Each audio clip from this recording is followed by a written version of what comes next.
Going to talk about one of the most important and hot topics of current times, that is the Insolvency and Bankruptcy Code. By this video, I will try and cover the implementation, applicability, procedure, amendments and other vital aspects of the code. I will also be discussing the recent reforms under the code due to the ongoing COVID-19 pandemic. The Indian scenario of insolvency prior to implementation of the code was a mosaic of pieces that did not fit with each other, and there was a long list of statutes governing insolvency. Hence, there was a confusion and lack of policy direction. Amidst various other reforms, the Insolvency and Bankruptcy Code 2016 was introduced by the Indian government with focused emphasis on ease of doing business in India. The Insolvency and Bankruptcy Code is an effort at a comprehensive reform of the fragmented regime of corporate insolvency framework to allow credit to flow more freely in India by instilling faith in investors for speedy disposal of their claims. It consolidates existing laws relating to insolvency of corporate entities and individuals into a single legislation. It has unified the law relating to enforcement of statutory rights of creditors and streamlined the manner in which a debtor company can be revived to sustain its debt without extinguishing the rights of the creditors. The code is divided into 5 parts. While provisions of Part 1 and Part 2 were brought into effect from 1st December 2016, the provisions of Part 3 were notified with the commencement of the IBC and was notified only by Gazette notification dated 15th November 2019. To start with, let us discuss some basic terminologies. Insolvency is a state in which financial difficulties of a company are such it is unable to run its business at its current pace, whereas bankruptcy is the state or condition of one who is a bankrupt, that is, when a person is legally declared as incapable of paying their dues. Now, the code provides creditors with a mechanism to initiate an insolvency resolution process in the event a debtor is unable to pay its debts.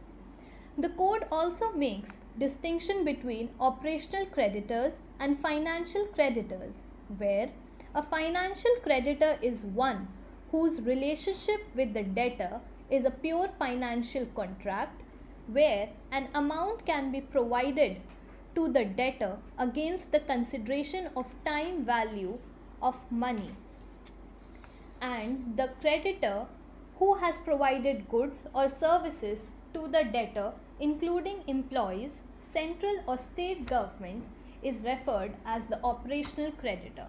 In other words, financial creditor includes such creditor who has lent some money to the defaulting debtor, whereas the operational creditor includes such creditor who has to recover some amount from the debtor against the supply of goods or services. All proceedings under the code in respect of corporate insolvency are to be adjudicated by the NCLT, which has been designed as per the special one-window forum which can tackle all aspects of insolvency resolution. The NCLT is referred to as the adjudicatory authority in relation to insolvency of corporate persons under the code. No other code or tribunal can grant a stay against an action initiated before the NCLT. Appeals from the orders of the NCLT lie before the National Company Law Appellate Tribunal. All appeals from orders of NCLAT lie to the Honorable Supreme Court of India. The jurisdiction of civil courts is explicitly ousted by the code with regard to matters addressed by the code. Additionally, if it is now established that the Limitation Act of 1963 shall be applicable to proceedings under the Code. Thus, time-barred claims are outside the purview of insolvency.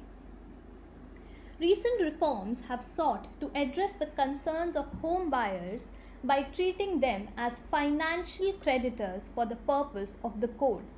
By a recently promulgated amendment, raised the minimum threshold for a real estate allottees and security or deposit holders represented by a trustee agent for initiating CIRP, prescribing that the application by these creditors under Section 7 subclause 1 of the Code should be filed jointly by at least 100 such creditors or 10% of their total number, whichever is less.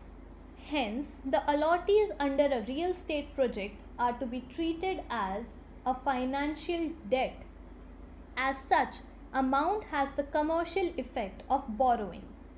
The ordinance does not clarify whether the allottees are secured or unsecured financial creditors. Such classification shall be subject to the agreement entered into between the home buyers and the corporate debtor. In absence of the allottees having a clear status, there may be uncertainty about their priority when receiving dues from the insolvency proceedings. Part 2 of the Code can also be referred to as the backbone of the Code, as it covers the aspects of corporate insolvency resolution process and liquidation for corporate persons.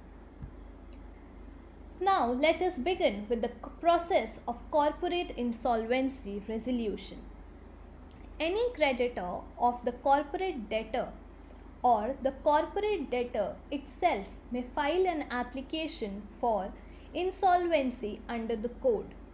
The trigger for filing an application is the occurrence of a payment default, which is non-payment of a debt on its due date of an amount of not less than rupees 1 lakh. In case of individuals and partnership firms, the minimum default amount is limited to rupees 1,000. In the case of financial debt, a financial creditor such as bank, a non-banking financial institution, or a debenture trustee may file an application immediately upon occurring of a default, provided that the information on the default is available in the records of an information utility or the applicant provides some other acceptable proof of non-payment. In the case of operational debt, debt owed to suppliers, vendors, payments owed to employees, etc., the operational creditor will need to deliver a demand notice to the debtor. If the debtor fails to pay the unpaid dues or prove the existence of a dispute on the debt payment within 10 days of the demand notice, the operational creditor may file an application for insolvency resolution. Under Section 7, financial creditor may by itself or jointly with other financial creditors or any other person on behalf of the financial creditor as may be notified by the central government seek to initiate insolvency resolution process by filing an application before the NCLT once a default has occurred. Interestingly, under the Code, the adjudication process in respect of a financial creditor does not require a notice to be served on the debtor. However, the Supreme Court has, in its judgment of Innovative Industries versus IDBI Bank, made it mandatory for a notice to be served on the debtor as well as to provide the debtor with the right to be heard. The Code provides that within 14 days of an application having been filed, NCLT shall ascertain the existence of the debt and default and either admit or reject the application, after which consequences under the code would follow. Where the application itself is incomplete or suffers from other defects, the application may be rejected. The code does not mention the degree of proof required for the NCLT to ascertain default in respect of a debt owed by a debtor. Neither does it provide an indication of the nature of satisfaction that is required by the NCLT with respect to existence of a default. However, the Supreme Court in Innovative Industries versus IDBI Bank has stated that NCLT has to only ascertain the existence of an outstanding debt in respect of which there has been a default and not deliberate into its extent or composition. Now, under Section 9, the code envisages a two-step process for initiation of insolvency proceedings by an operational creditor. An operational creditor would, upon the occurrence of a default, have to demand payment of the unpaid debt. The corporate debtor may, within 10 days of the receipt of the demand, either dispute the debt or pay the unpaid debt.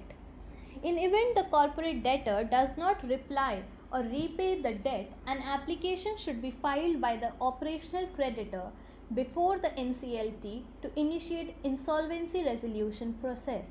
However, the existence of a debt can act as a barrier to such application. The term dispute includes a suit or arbitration proceedings relating to the existence of the amount of debt, the quality of goods or service, or the breach of a representation or warranty.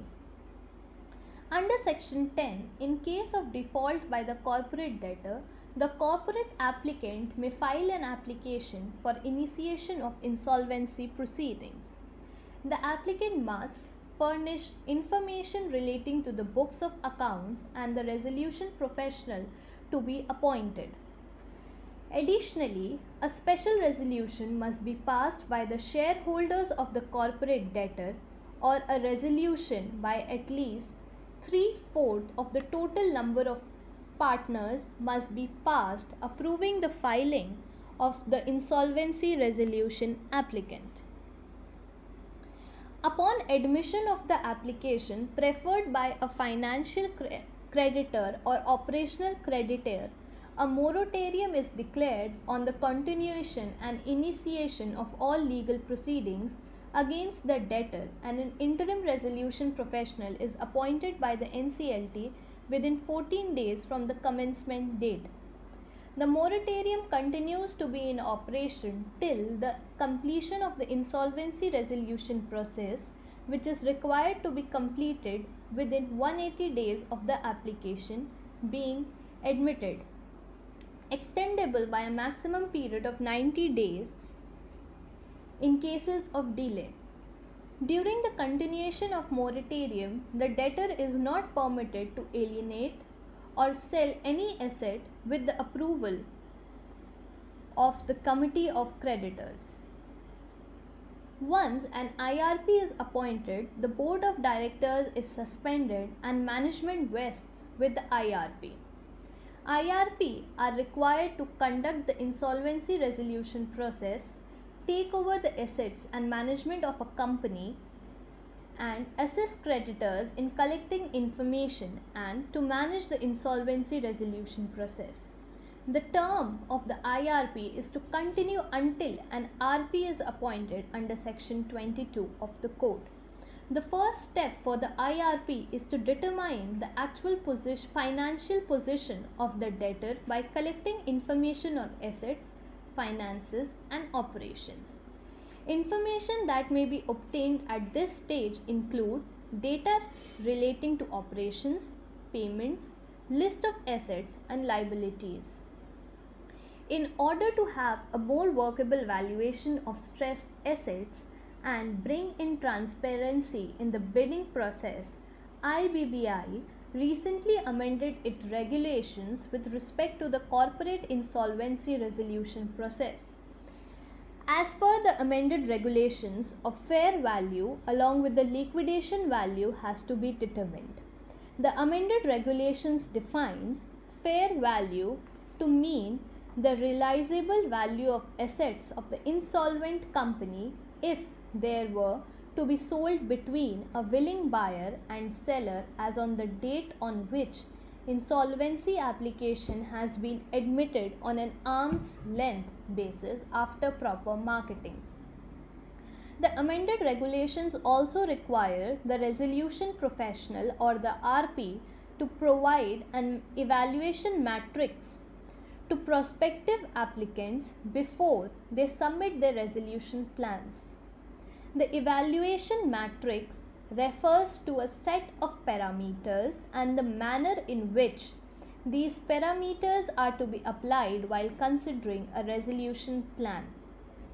In an ideal scenario, a properly structured resolution plan would provide a strategy for repayment of the debts of the debtor after an evaluation of the debtor's worth, while allowing for the survival of the debtor as an ongoing concern. Specifically, the resolution plan must provide for payment of the debt of operational creditors in a manner such that it shall not be lesser than the amounts that would be due should the debtor be liquidated. The committee of creditors comprises of all the financial creditors of the corporate debtor. The committee of creditors evaluates various resolutions plans submitted for an insolvent company and based on their evaluation determine the appropriate resolution plan. Additionally, there has been an important amendment to the code under section 12A allowing withdrawal of applications admitted for insolvency resolution subject to an approval of 90% of voting share of the committee of creditors. This comes as a relief after the judgment of the Supreme Court in Lokhandwala Kataria Construction Private Limited versus Nasus Finance and Investment Managers LLP, wherein it was observed that the power to allow withdrawal after admission of an application seeking initiation of insolvency was not permitted under the code. A decision of the committee of creditors required to be approved by a minimum of 51% of the voting share of the financial creditors. For certain key decisions of the committee of creditors such as appointment of resolution professional, approval of the resolution plan, and increasing the time limit for the resolution process, the voting threshold is fixed at 66%.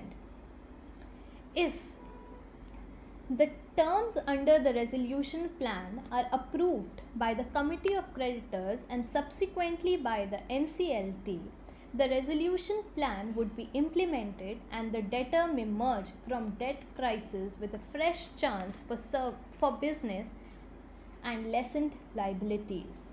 And in event if resolution plan is not approved by the committee of creditors or by the NCLT may direct the debtor to be liquidated. A debtor may even be directed to liquidation if the resolution plan is implemented irregularly upon receipt of a complaint from a person affected by such irregular implementation. The Honorable Supreme Court on 15th November 2019 in the matter of Committee of Creditors of Essar Steel India Limited versus Satish Kumar Gupta and others, while striking down the word mandatorily in the recently added second proviso to section 12 subclause 3 of the code, pronounced that 330-day time limit of CIRP can be extended if it can be shown to the adjudicating authority or to the appellate tribunal that only a short period is left for completion of insolvency resolution process beyond 330 days, and that it would be in the interest of stakeholders that the corporate debtor be put back on its feet instead of being sent into liquidation, and that the time taken in legal proceedings is largely due to factors owing to which the fault cannot be ascribed to the litigants before the adjudicating authority or the appellate tribunal. Going further, I would like to explain the concept of moratorium. The moratorium in terms of the code means a period wherein no judicial proceedings for recovery, enforcement of security interest, sale or transfer of assets, or termination of essential contracts can be instituted or continued against the corporate debtor. Once a petition under the code is admitted against the corporate debtor, a moratorium under section 14 of the code follows in favor of the corporate debtor. The moratorium kicks in and the insolvency commencement date and is the force till the corporate insolvency resolution or the CIRP period. The intent of the legislature behind such moratorium is to grant a calm period for insolvency resolution where a debtor can negotiate in the assessment of viability without any fear of recovery, enforcement mechanisms adopted by the creditors. Liquidation is the process which causes a business to close so that its asset can be sold off to pay its pending dues. The liquidation of a company is monitored under the provisions of the Insolvency and Bankruptcy Board of India, Liquidation Regulations 2016.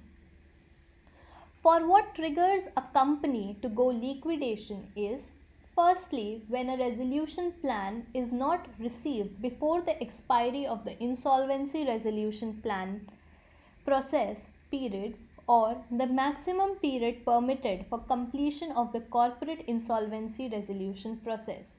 Secondly, when the adjudicating authority rejects the resolution plan for the non-compliance, or thirdly, when NCLT, before the approval of a resolution plan, the resolution professional intimates to the NCLT the decision of the Committee of Creditors approved by not less than 66% of the voting share to liquidate the corporate debtor, or where a resolution plan is approved by the adjudicating authority is contravened by the corporate debtor.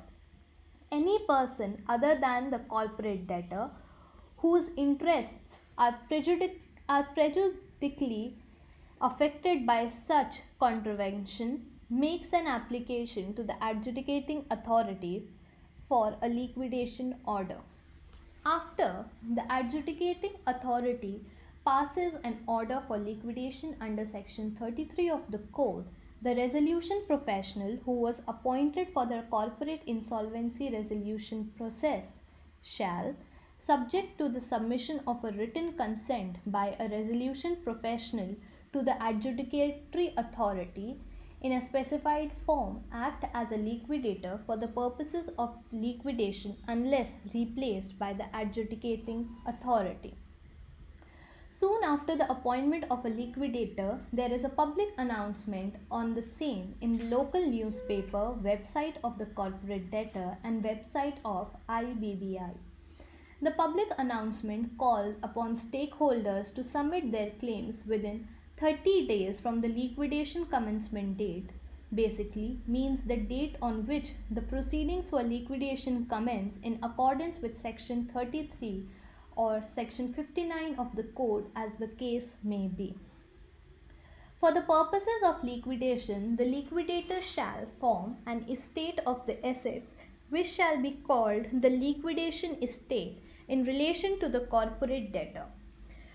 The liquidator shall hold the liquidation estate as a fiduciary for the benefit for all the creditors. Thereafter, the liquidator shall verify the claims submitted within such time period as may be prescribed by the IVBI. Section 40 of the Code provides that the liquidator may, after verification of claims, either admit or reject the claim in whole or in part as the case may be. It is further provided that where the liquidator rejects a claim, he shall record in writing the reasons for such rejection. It is mandatory for the liquidator to communicate his decision of admission or rejection of claims to the creditor and corporate debtor within 7 days of such admission or rejection of claims. The liquidator then files the list of stakeholders with the adjudicating authority within 45 days from the last date for receipt of claims. The filing of the list shall be announced to the public in the manner specified. Upon forming the liquidation estate, the liquidator shall prepare an asset memorandum in accordance with the liquidation regulations within 75 days from the liquidation commencement date. The liquidator shall file the asset memorandum along with the preliminary report to the adjudicating authority. The asset memorandum shall not be accessible to any other person during the course of liquidation unless permitted by the adjudicating authority. Subject to the provisions of Section 53, the liquidator shall not commence distribution before the list of stakeholders and the asset memorandum has been filed with the adjudicating authority. The liquidator shall distribute the proceeds from realization within 90 days from the receipts of the amount to the stakeholders. The insolvency resolution process costs, if any, and the liquidation costs shall be deducted before such distribution is made. Thereafter, before the order of dissolution is passed, the liquidator shall apply to the adjudicating authority for an order to pay into the company's liquidation amount in the public account of India any unclaimed proceeds for liquidation or undistributed assets or any other balance payable to the stakeholders in his hands on the date of the order of dissolution. Section 53 of the Code has established an order of priority among creditors which will determine the sequence in which outstanding debts will be repaid. This is insolvency resolution process and liquidation costs, workmen dues for 24 months, and secured dues if the security has been relinquished, employees' dues for 12 months, unsecured financial creditors, government dues and unpaid dues to secured creditor if the security has been realized, remaining debts and dues which include unsecured operational debts, preference shareholders and equity shareholders. Once the creditors committee chooses to liquidate the company's assets, there are two paths available to the secured creditor. That is, they must choose to opt out of the resolution process and enforce their security to recover debts owed to them, or they may participate in the resolution process, thereby giving up all rights over the collateral. The latter option will prioritize the secured creditor ahead of all except the dues owed to the workmen. Another unique feature of the code is the low priority accorded to government dues, unlike the Companies Act 2013, where they are paid alongside employees and unsecured financial creditors. Now they are paid after secured creditors, unsecured creditors, employees and workmen. This is undoubtedly signals the business first principle that is guiding the code, where the government is viewed only as a facilitator and regulator and not as an active participant in the affairs of the commercial entities. The criteria for invoking fast track resolution depends on the corporate debtor's assets, income, and nature of creditors or quantum of debt. The thresholds for invoking fast track resolution have been provided in the Insolvency and Bankruptcy Board of India Fast Track Insolvency Resolution Process for Corporate Persons Regulations 2017. The regulations cover the process for initiation of insolvency till the approval of resolution by the NCLT, which concludes the process.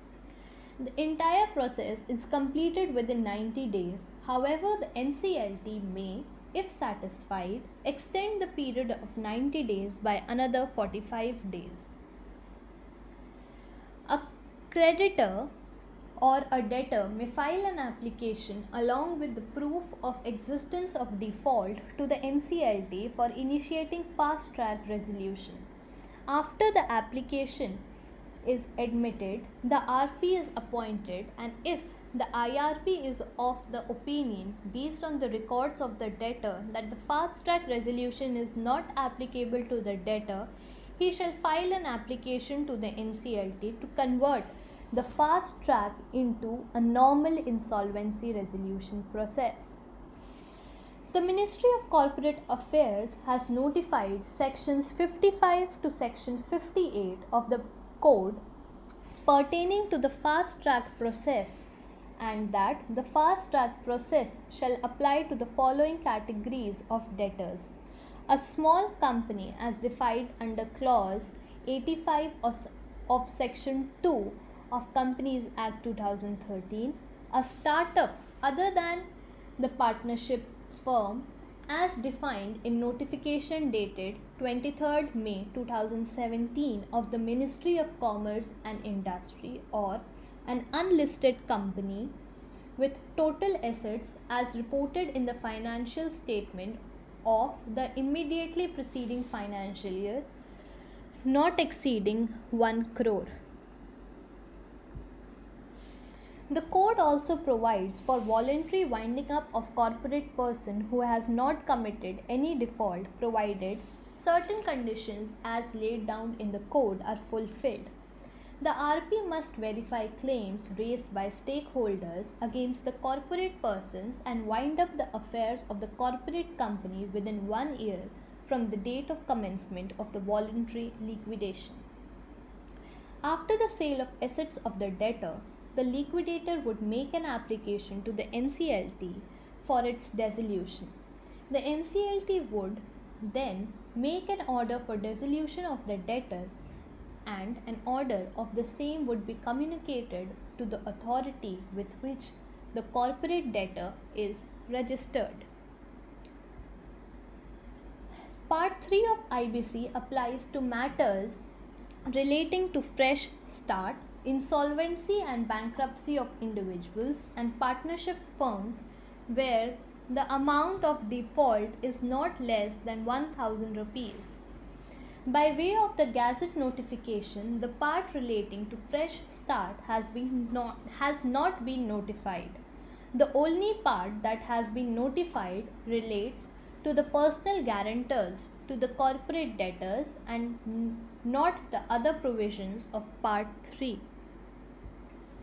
Considering that certain provisions of Part 3 have been given a date on which the same will be made effective, it is relevant to understand certain nuances of the provisions and have an overview of the relevant sections.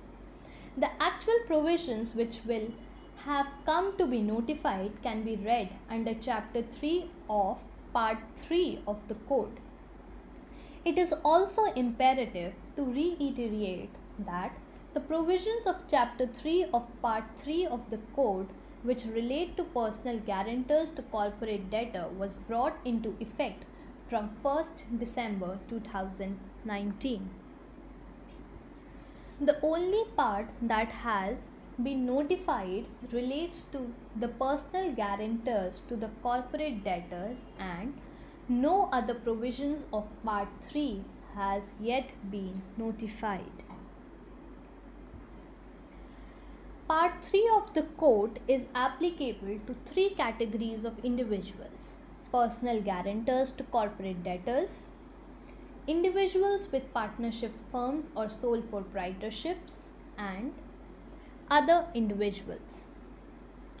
This classification has come in light of the fact that each of these individuals have distinct peculiarities, characteristics, and dynamics requiring different treatment because of economic considerations.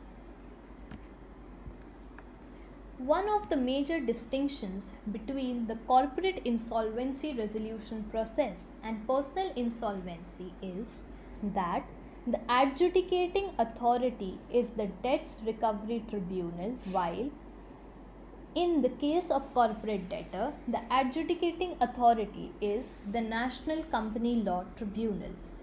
It is only in the case where CIRP has been initiated or is pending against the corporate debtor of which an individual is a personal guarantor that the jurisdiction vests with the NCLT being the adjudicating authority. Another distinction that one gets to see in the individual insolvency and CIRP is that the threshold for initiating the insolvency process against an individual is 1,000, which by notification of the central government can be revised up to 1 lakh. On the other hand, the minimum amount of default for initiation of corporate insolvency resolution process is rupees 1 lakh. Fresh start process is applicable to debtors who meet the eligibility criteria as set out under section 80 of the code. Though a debtor who is unable to pay his debt may apply personally or through a resolution professional or discharge of his qualifying debt, the specific eligibility criteria such as his gross annual income or less than rupees 60,000 aggregate value of the assets, less than rupees 20,000 an aggregate value of the qualifying debts, less than rupees 35,000 and no home ownership among others makes the provision unlikely to be of much practical use. Since the eligibility criteria are so mere that a person below such a threshold level may not even be able to follow the basic procedure under the law. Therefore, it would be worthwhile to see the practical usage of the process of the fresh start upon its notification. Unlike the fresh start process, the insolvency resolution plan can be initiated either by the debtor or the creditor personally or through an RP by submitting an application form as prescribed by regulations. As soon as an application is filed under section 94 or 95 of the code, an interim moratorium shall commence on the date of such application in relation to all the debts, and the said interim moratorium shall cease to have effect on the date of admission of such application. The nomination or selection process of the RP is provided under section 97 of the code. If the application is filed through the RP, the adjudicating authority is to direct the board within 7 days to confirm if there is any disciplinary proceedings against the said RP. In case an application is filed by the debtor or creditor, the adjudicating authority is to direct the board to nominate the RP. The role of the RP is to examine the application and to make a report recommending acceptance or rejection to the adjudicating authority. Once the insolvency resolution process application has been accepted, a moratorium would commence and on all collection actions, which would remain effective either till the acceptance of the repayment plan or 6 months, that is 180 days from admission. The adjudicating authority shall thereafter issue a public notice and creditor claims will be collected by the RP. The RP will submit a report with the repayment plan to the adjudicating authority. What is interesting to note that the repayment plan is a proposal prepared by the debtor in consultation with the RP to the Committee of Creditors for restructuring of his debts and affairs. The plan is required to be approved by the majority of creditors defined as more than 3/4 in value in any modification or made by the Committee of Creditors. The consent of the debtor must be sought by the RP. Therefore, it can be stated that unlike a CIRP, the insolvency resolution process of an individual seeks maximum involvement of the individual and is aimed to maximize repayment of debts.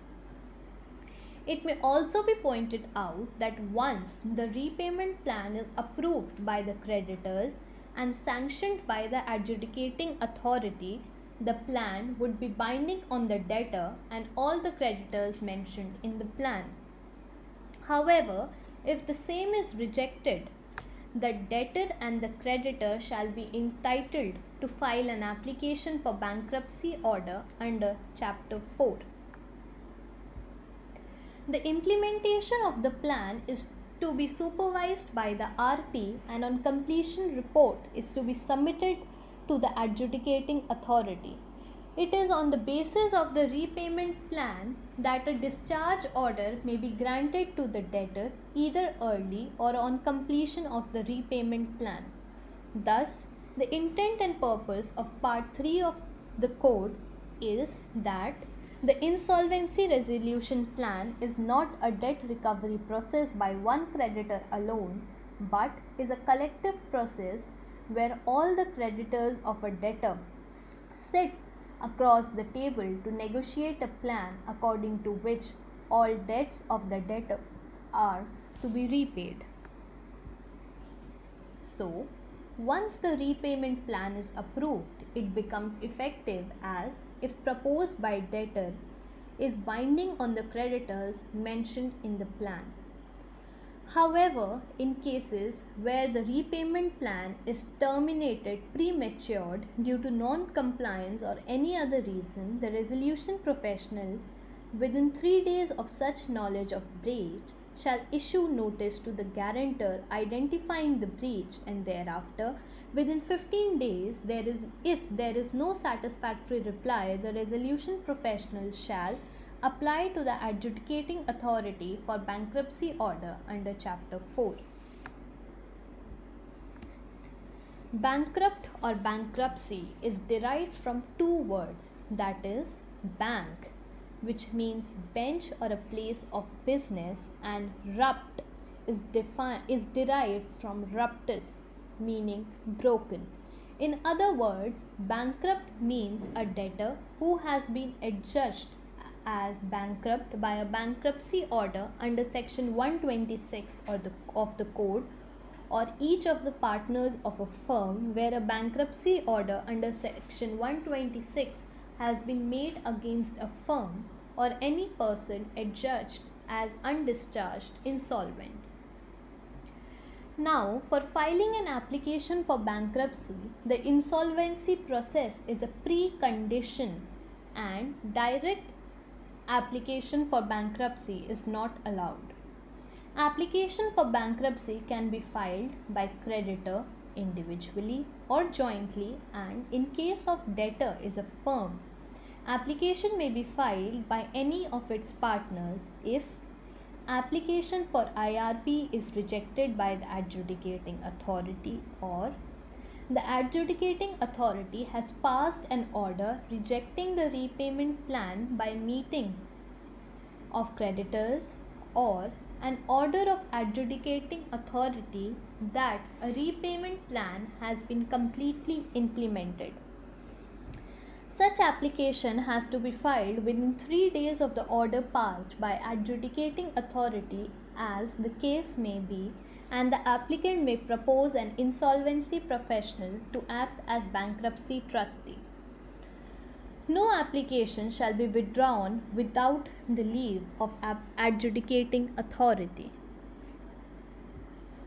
Now, as soon as the application for insolvency under Section 122 or Section 123 is filed before the adjudicating authority, an interim moratorium remains in effect till the bankruptcy commencement date, that is, the date on which the adjudicating authority passes the order for bankruptcy in terms of Section 126 of the Code. In case if the bankruptcy application is filed personally by the guarantor or the creditor, they may recommend an insolvency professional to be appointed as the bankruptcy trustee. Such bankruptcy trustee, based on the recommendations of the nomination, is appointed by the adjudicating authority in accordance with Section 125 and Section 126 of the Code. Thereafter, again, as per Section 126, the adjudicating authority passes an order for bankruptcy within 14 days from the appointment of the bankruptcy trustee, which shall be valid and continue to have effect till the final discharge of the guarantor. Upon passing of the bankruptcy order, the estate of the guarantor shall vest with the bankruptcy trustee, and the same shall be divided among his creditors. Then, within a period of 10 days from the bankruptcy order, the adjudicating authority is required to issue a public notice inviting claims from creditors, as well as send or direct the bankruptcy trustee to send notices to all the creditors of the guarantor as mentioned in the application of bankruptcy or statement of affairs. And thereafter, the bankruptcy trustee shall prepare a list of creditors on the basis of the claims received, as well as the statement of affairs submitted by the guarantor or the bankruptcy application. In addition to the claims that stand due and payable on the bankruptcy commencement date, all future claims, that is, claims which are not due and payable on the bankruptcy commencement date, may also be submitted to the bankruptcy trustee. Now, then, in terms of Section 133 of the Code, the bankruptcy trustee shall, within 21 days of the bankruptcy commencement date, call a meeting of the creditors. Here, it may be important to note that the bankruptcy trustee has the authority to determine the quorum of the meeting of creditors. The voting share of each creditor shall be allocated by the bankruptcy trustee in proportion to the debt owed to such creditor. However, a creditor shall not be entitled to a vote in respect of any debt arising from an unliquidated amount. The bankruptcy trustee may convene the meeting as and when it considers necessary, and may also convene on a request by creditors having not less than 33% of the total voting share. Unless otherwise provided in the Code, any decision at the meeting of creditors shall require the approval of more than 50% of voting share allocated to the creditors. The estate of the guarantor for the purposes of administration of the bankruptcy process is contained in Chapter 5 of Part 3 of the Code, and in terms of Section 155, it excludes certain assets from the bankruptcy trust estate, being unencumbered tools, books, vehicles necessary for personal use or for employment, business, any unencumbered life insurance policy, or any single dwelling unit owned by guarantor, the value of which does not exceed rupees 20 lakhs in an urban area or rupees 10 lakh in a rural area. The bankruptcy trustee is also entitled to claim any after acquired property which may have been acquired or devolved upon the guarantor after the passing of the bankruptcy trustee order. In the event that the bankruptcy trustee has sufficient funds, The bankruptcy trustee may declare and distribute interim dividend among the creditors in respect of the debts which have been proved. After the entire bankruptcy estate of the debtor is realized, or so much of it as it could be realized, in the opinion of the bankruptcy trustee, it can be declared a final dividend after giving notice in appropriate form 30 days prior to the date specified for the distribution of the dividend. Such notice shall require all claims against the bankruptcy estate to be established by a final date specified in the notice, which can be extended by the adjudicating authority on an application being made. In terms of Section 137 of the Code, on completion of the administration and distribution of the estate of the guarantor or the bankruptcy trustee shall convene a meeting of creditors, and the bankruptcy trustee shall furnish a report of the administration and distribution of bankruptcy estate. The creditors shall, within a period of 7 days of the receipt of the report, approve the report as submitted by the bankruptcy trustee. The adjudicating authority may, on application or suo motu, modify or recall the bankruptcy order, irrespective of the fact as to whether the guarantor is discharged or not. The modification or calling back of a bankruptcy order can only be made in certain circumstances, like there exists an error apparent on the face of such bankruptcy order, or where bankruptcy debts as well as the expenses in relation to bankruptcy have either been paid off or are secured as per the satisfaction of the adjudicating authority. After the approval of creditors of the completion of the administration, or after a period of 1 year from the bankruptcy commencement date, whichever is earlier, the bankruptcy trustee shall approach the adjudicating authority for seeking a discharge order in terms of Section 138 of the Code. On receipt of the application, the adjudicating authority shall pass a discharge order, and the guarantor shall be discharged from all bankruptcy debts subject to the provisions of Section 139 of the Code. Upon passing of an bankruptcy order, shall the bankrupt, as per Section 140 of the Code, shall be disqualified from being appointed or acting as a trustee or representative in respect of any trust, estate or settlement, being appointed or acting as public servant, being elected to any public office where the appointment to such office is by election, or being elected or sitting or voting as a member of any local authority. Additionally, the bankrupt also attracts disqualifications from various laws like Companies Act, Insurance Regulatory and Development Act, Notaries Act, Limited Liability Partnership Rules, Reserve Bank of India Act, etc.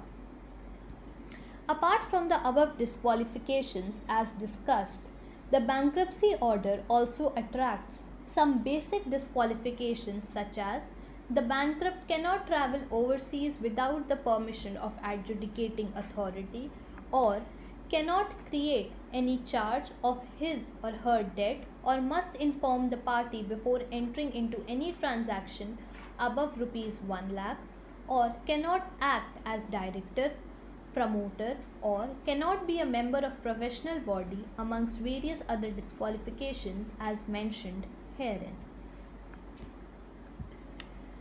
Under Part 4 of the Code, creation of several new institutions like Insolvency and Bankruptcy Board of India, IBBI, Information Utility, etc. are proposed, all of which have specialized roles in insolvency resolution process.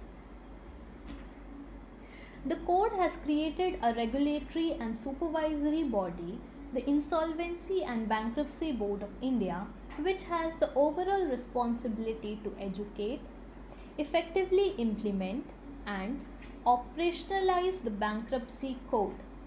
It has the added responsibility to facilitate the functionality of the code by studying practical implications and framing rules, regulations to overcome any difficulty or hurdle.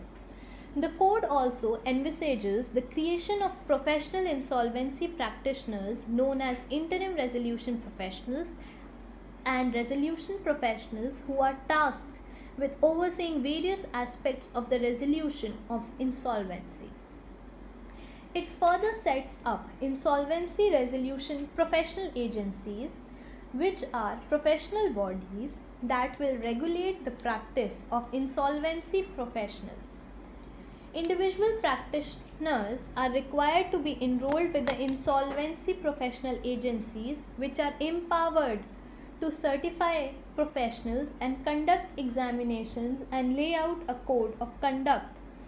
The code also envisages the establishment of information utilities which are tasked with the collection, coalition, and maintenance provisions and supply of financial data to business and financial institutions, adjudicating authorities, insolvency professionals, and other relevant stakeholders, which will thereby serve as a comprehensive repository of information on corporate debtors that are of financial nature. The records with the utilities have evidentiary value in the initiation of insolvency resolution procedure and can assist various stakeholders in arriving at an ideal resolution at distressed companies. The pandemic COVID-19 has been spreading rapidly around the world. The whole mankind is in a huge problem. The governments around the world are taking decisive steps to limit the human and economic impact of coronavirus crisis. The extensive, proactive and bold reform measures taken by Indian government to mitigate the daunting impact of COVID-19 on trade and industry is highly appreciated. The government's economic stimulus package of rupees 20 lakh crore, which is 10% of the GDP to support our economy against COVID-19, is highly in order. The reform measures include credit support to business, especially MSMEs, measures for migrants, farmers and street vendors, initiatives to strengthen agricultural manufacture, structural reforms, introduction of welfare measures for ease of doing business. In addition, the calibrated steps taken by RBI, such as cutting the reserve repo rate by 25 basis points to 3.75%, moratorium of 6 months on term loans, reduction in cash reserve, ease of working capital financing for strengthening of MSMEs, amongst others, which go a long way in creating liquidity in the economy, which will reduce the cost of working capital in business. The Insolvency and Bankruptcy Code 2016 is of course a landmark in the history of ease of doing business initiative undertaken by the government, with IBC having been introduced and having been proactively corrected and amended is a major step in improving our country's economic image among the investors across the world. The code aims to protect the interest of industry stakeholders and provide one-stop solution for resolving insolvency for healthy and transparent growth of corporate sector in our country. The importance and cruciality of the code for corporate sector and the overall economic growth can be seen from the fact that the government very frequently makes amendments to make the debt recovery process more effective and to further enhance the ease of doing business in the country. The COVID 19 pandemic has impacted the business and financial market across the country and created uncertainty and stress for the businesses beyond control. The nationwide lockdown has added to the disruption of normal business operations. Amidst these difficulties, our government announced various reforms related to IBC, such as raising the minimum threshold to initiate insolvency proceedings to rupees 1 crore from rupees 1 lakh. The IBC Amendment Ordinance 2020 has been recently been promulgated by the Honorable President of India. It will be a game changer for the survival of corporate debtor across the country in wake of COVID-19 scenario. The ordinance effectively suspends the operation of sections 7, 9 and 10 of the code to prevent the corporates facing distress on account of unprecedented situation of COVID-19 from being pushed into insolvency proceedings. Hence, the Ordinance of 2020 provides a complete ban on initiation of corporate insolvency process on account of default committed by company during the suspended period. The flip side being, of course, that there are MSMEs who are not being paid by their customers and are taking undue advantage of the very same protection.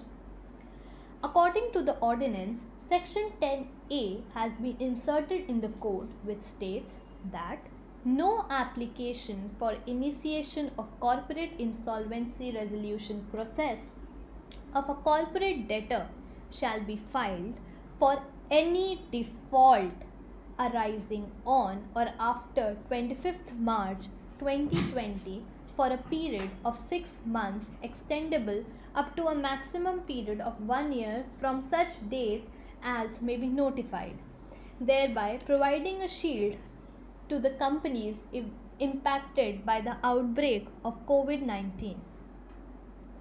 Also, the promulgation of this ordinance has resulted in introduction of section 66 subclause 3 in the code, thereby prohibiting the resolution professional to file an application for wrongful trading provisions in respect of such default against which initiation of insolvency proceedings is suspended as per section 10A.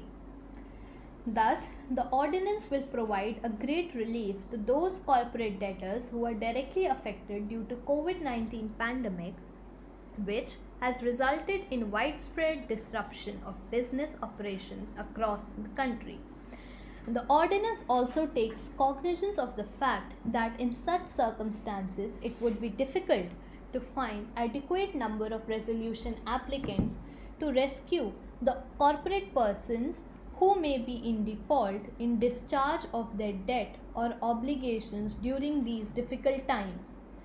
The newly insertion of section 63 subclause 3 is however expected to encourage frauds as it provides for under protection to directors or officers of a corporate debtor from being held liable even in future for any fraudulent transactions being committed during the period of pandemic. Nevertheless, the ordinance has also created more ambiguity than clarity. Hence, heavy load of litigation is foreseen in the challenging ordinance.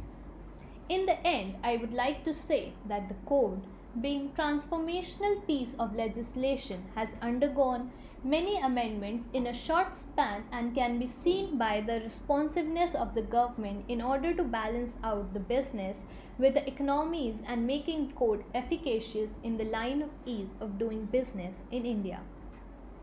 The increase in the threshold limit to file insolvency against the companies is a good change brought by the government under the relief package, but still the safeguards are required to be provided to the MSME companies as they are the backbone of the Indian economy and the interests of the home buyers should also be protected, keeping a balance between the real estate companies and the home buyers. It furthermore needs scrutiny to iron out the shortcomings and make the resolution process much more efficient and credit friendly. Thank you. Hope you liked the video.